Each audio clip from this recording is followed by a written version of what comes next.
ចភ្នែកមិននឹកស្មានបងខ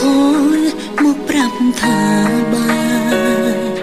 ពេលនាងចង់ស្រែកសួរថាអូនធ្វើអ្វីខុស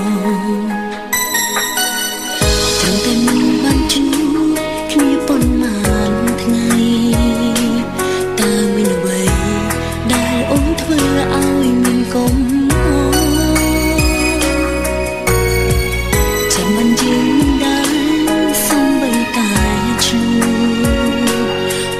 រឿងសោកដេកក៏បងនិយាយពីគឺ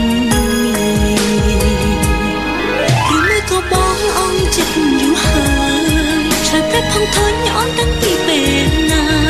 បងក៏មេត្តាប្រាប់អូនឲ្យបានទាំងមុនមិនមែនថាបាយក៏បាយទេសុខសុខខំមកសំបីបែបនេះចង់សួរថាបងមានបេះដូងទេក៏នៅតែយល់ដល់អូនដែលស្រឡាញ់បងខ្លាផង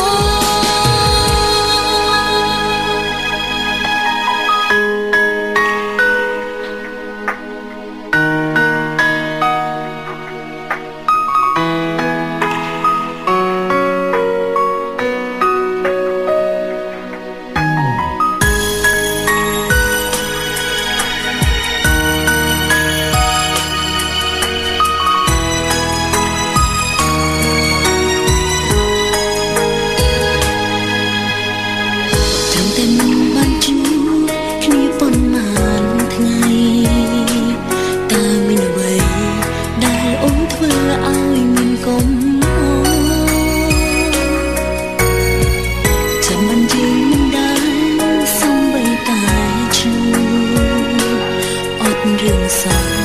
ដេកក៏បងនិយាយពីគឺ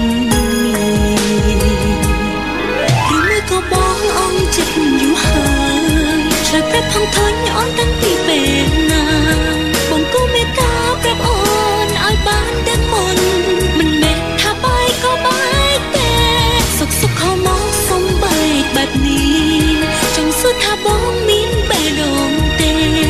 ក៏នៅតែយល់ដល់អូនដែលស្រឡាញ់បងខ្លាផង